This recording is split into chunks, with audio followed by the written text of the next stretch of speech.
जी नाज़रीन, प्रोग्राम में आपको खुशामदीद कहते हैं। इत्तलात ये हैं कि तहरीक तालिबान पाकिस्तान और हुकूमत के दरमियान मुज़ाकरात का सिलसिला जो एक नशिस्त हुई है उसके बाद मामलात इस हद तक आगे बढ़े हैं कि 100 से ज़्यादा जो कारकुन हैं तहरीक तालिबान के उनको रहा किया गया है गुडविल जेस्चर के तौर पर।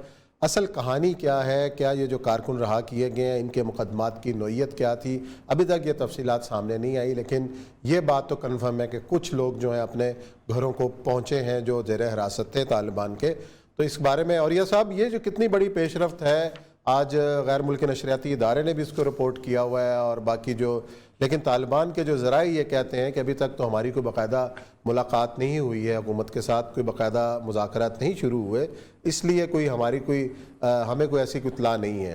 क्या कहते हैं इसके ऊपर? लेकिन दो तरह के गिरफ्तार शुदगान हैं।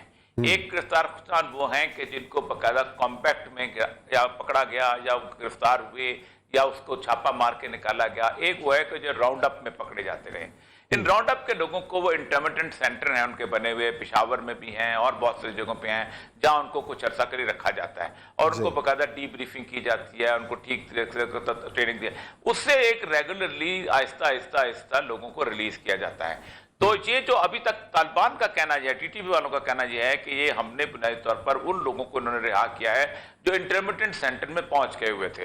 यानी एक वो लोग होते हैं कि जो कि बहुत बड़े जुर्मों के अंदर बाकायदा मुलव्वस थे, जिनके खिलाफ कुछ के खिलाफ कार्रवाइयां चल रही हैं, कुछ अभी तक मिसिंग पर्सन हैं, कुछ के खिलाफ कोई अदालत नहीं कार्रवाई नहीं हो रही, कुछ अदालतों में मामला आते हैं, वो नहीं है। वो अभी तक वो जो लिस्ट है तालिबान ने अपनी बनाई हुई। अब तो पहली बात तो यह है कि मुख्तलिफ दोनों तरफ से कमेटियों के लेवल के ऊपर तो बात हुई है, दोनों तरफ से कमेटियां बनी भी हैं, कमेटियों ने पैगामात भिजवाए हैं, लेकिन अभी तक टीटीपी और पाकिस्तान एक मेज पर आके नहीं बैठे जिससे मुज़ाकरात किया जाए। ये जो उमर खालिद खुरासानी है ना, ये उस वक्त भी 2013 के मुज़ाकरात के अंदर भी ये था और ये कहता था कि मैं उस वक्त भी जब इरफान सिद्दीकी साहब ये लोग जब गए थे तो इन्होंने यही कहा था कि बराह रास्त उन लोगों से मुज़ाकरात करना चाहते हैं जो कि हमें ये यकीन दिलाएं कि हम क्या कर सकते हैं। आज भी उसका जो बयान है उमर खालिद खुरासानी का, उसने ये कहा है कि हम चूंकि पाकिस्तान से हैं और हम पाकिस्तान के मफाद को बेहतर समझते हैं, इसलिए हमने 9 नवंबर से लेके 9 दिसंबर तक बाकायदा सीज फायर किया।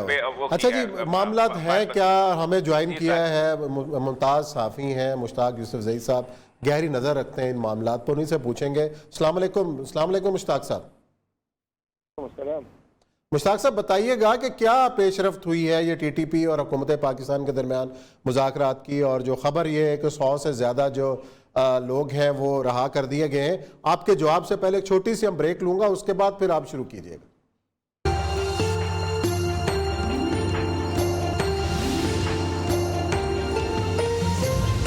खुशामदीद कहते हैं। हम बात कर रहे थे मुश्ताक यूसुफजई साहब से कि तालिबान और हुकूमत पाकिस्तान के दरमियान मुज़ाकरात के बाद कुछ तालिबान रहनुमाओं की रहाई की इतलात हैं। कालअदम तहरीक तालिबान के कितने कारकुन रहा हुए हैं, इसमें कितनी सदाकत है और ये कैटेगरीज क्या हैं मुश्ताक साहब इन लोगों की, और इनको कहाँ रहा किया गया है?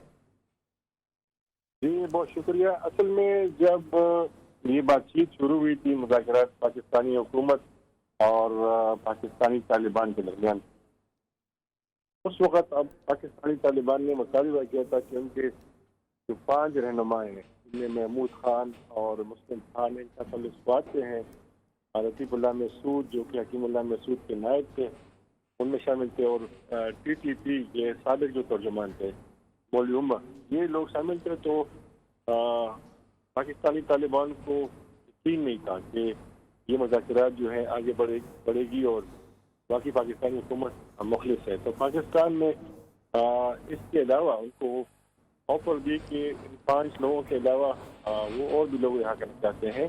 ठीक है। तो कुल 102 लोगों की रिहाई का फैसला हुआ था और ये तकरीबन 3-4 हफ्ते हो गए हैं कि जो मेरी मालूमात है इन सब लोगों को मुख्तलिफ इंटरमेंट सेंटर्स है इनको इकट्ठा किया गया और ईरान शाह की जो कि शुमाली वज़ीरिस्तान का हेडक्वार्टर है वहाँ पे ले जाया गया था।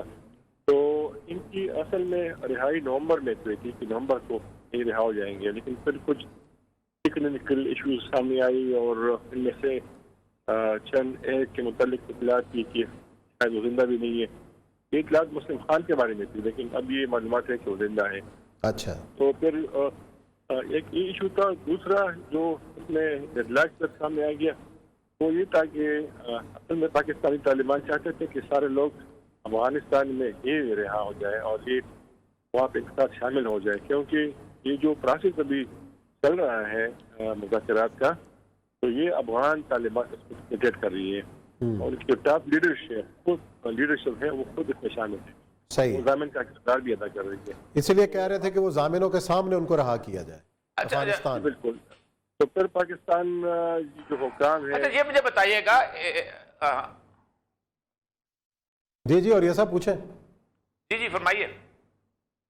نہیں میں پوچھنا چاہ رہا تھا کہ عمر خالد خراسانی نے ایک بیان دیا تھا کہ ہم بنیادی طور پر افغانستان کی حکومت کے حالات کو بہتر بنانے کے لیے، فیسیلیٹیٹ کرنے کے لیے ہم پاکستان کی گورنمنٹ کے ساتھ یہ مذاکرات کر رہے ہیں، اور ایک اطلاع یہ ہے کہ ابھی براہ راست دونوں لوگ آمنے سامنے نہیں آئے، بلکہ کمیٹیز کے لیول پہ، چھوٹے چھوٹے لیول پہ ملتے ہیں اور وہ پھر میسیجز لے کے آتے ہیں، میسیجز لے کے جاتے ہیں۔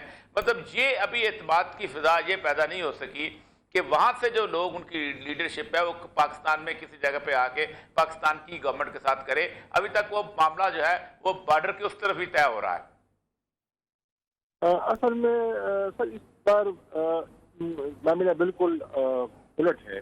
جتنے بھی مذاکرات پھیلے ہوئے ہیں تو اس میں پاکستانی طالبان اور پاکستانی حکام کبھی نہیں ملے تھے، یہ کمیٹیز کے تھرو ملاقات کرتے تھے، اور اسی لیے ہمیشہ میں کہتا تھا کہ مذاکرات یہ معاہدے کامیاب نہیں ہوں گے۔ اس بار مجھے اس لیے تھوڑا سا یقین ہے کہ شاید یہ سلسلہ آگے بڑھے، حالانکہ اس سے بہت ساری مشکلات ہیں، لیکن مجھے اس لیے امید ہے کہ پہلی بار بہت سینئر لیول کے لوگ، پاکستانی حکام، سیکیورٹی آفیشلز اور پاکستانی طالبان کے بہت سینئر کمانڈرز آپس میں مل رہے ہیں۔ اچھا، یہ جو میٹنگز ہوئی ہیں کابل میں، پھر خوست میں، تو یہ سب لوگ خود بالمشافہ فیس ٹو فیس کی میٹنگز ہوئی ہیں، اور یہ خود جو ہے ان چیزوں کے اوپر ان کی ایگریمنٹ ہوئی ہے کہ یہ چیزیں ہیں اور یہ حل کریں گے۔ اس لیے یہ جتنے بھی میٹنگز ہوئے ہیں تو یہ افغان طالبان کے موجودگی میں ہوئے ہیں، لیکن یہ سب لوگ آپس میں ملے ہیں، اور کل بھی ان کی میٹنگ ہوئی تھی خوست میں، آج بھی میٹنگ ان کی ہوئی ہے خوست میں، یہ بالمشافہ مل رہے ہیں۔ اس لیے یہ بات آگے بڑھ رہی ہے، اور یہ دونوں پہ کمیٹیز بھی پاکستانی سینئر حکام ہیں اور افغان پاکستانی طالبان ہیں، تو یہ آغاز ہی میں انہوں نے یہ فیصلہ کیا تھا کہ میڈیا سے یہ پیس پروسیس بالکل دور رکھیں گے اور میڈیا میں بالکل شیئر نہیں کریں گے، حالانکہ ہمارے پاس معلومات تھی، لیکن میڈیا سے بالکل انہوں نے دور رکھا تھا یہ ساری چیز، تاکہ یہ بات چیت جو ہے یہ خود کے طور پر ہو، اور اگر مشکلات بھی آئے تو خود یہ حل کر سکیں۔ اچھا مشتاق صاحب، یہ بتائیے گا آپ کو کیا لگ رہا ہے کہ اس بات کا کتنا امکان ہے کہ یہ جو حتمی معاہدہ ہے یہ کب تک ممکن ہو سکتا ہے، اور کتنا اس میں وقت درکار ہوگا؟ جس طرح میں نے ذکر کیا تو یہ اصل میں اسی سال فروری کے مہینے میں یہ 30 پر سے شروع ہوا تھا، اور یہ تب میچور ہو گیا کہ جب یہ سینئر ٹاپ لیڈرشپ ہے پاکستانی سیکیورٹی حکام اور پاکستانی طالبان کے جو 5 نمائندے ہیں، جب ان کی پہلی بار میٹنگ ہوئی، اور یہ بہت تقویت ملی بات چیت کو، تو جب افغان طالبان نے 15 اگست کو افغانستان میں اور پھر کابل کے اوپر ان کا جب قبضہ ہو گیا تو یہ اور میچور ہو گیا یہ جو پروسیس تھا، اور پھر اس میں جو سینئر طالبان لیڈرشپ ہے افغانستان کی وہ شامل ہو گئی، اور اصل میں پاکستان میں زیادہ تر لوگوں کا خیال یہی تھا کہ جب افغان طالبان کی حکومت بن جائے گی تو جو پاکستان ان کو کہے گا وہ مانیں گے، ایسا نہیں ہو سکا اور ایسا ممکن بھی نہیں تھا۔ اصل میں لوگ چاہتے تھے کہ افغان طالبان پاکستانی طالبان کے خلاف کارروائی کرے، ان کو یا تو وہاں سے نکالے یا ان کو پاکستان میں سے روکے۔ اس لیے ایک تو افغان طالبان کے اپنے بہت سارے مسائل ہیں، پھر وہاں پہ داعش ہے، اس لیے ان کے لیے ممکن نہیں تھا کہ وہ اپنے لیے اور محاذ کھول دیتے، کیونکہ ان کو خطرہ ہے کہ اگر وہ طاقت کا استعمال کرتے ہیں تو لوگ ناراض ہو جائیں گے، اگر یہ ناراض ہوتے تو داعش میں چلے جائیں گے۔ بالکل صحیح آپ نے نشاندہی کی، اور جو مذاکرات کا جو تسلسل ہے کہاں تک پہنچا اور کب تک کس معاہدے کے سامنے آنے کے امکانات ہیں بڑی تفصیل سے بتایا۔ یا لیتے ہیں بریک، اور بریک کے بعد آئیں گے اور ذکر کریں گے کچھ ابھی نندن صاحب کی کارروائی۔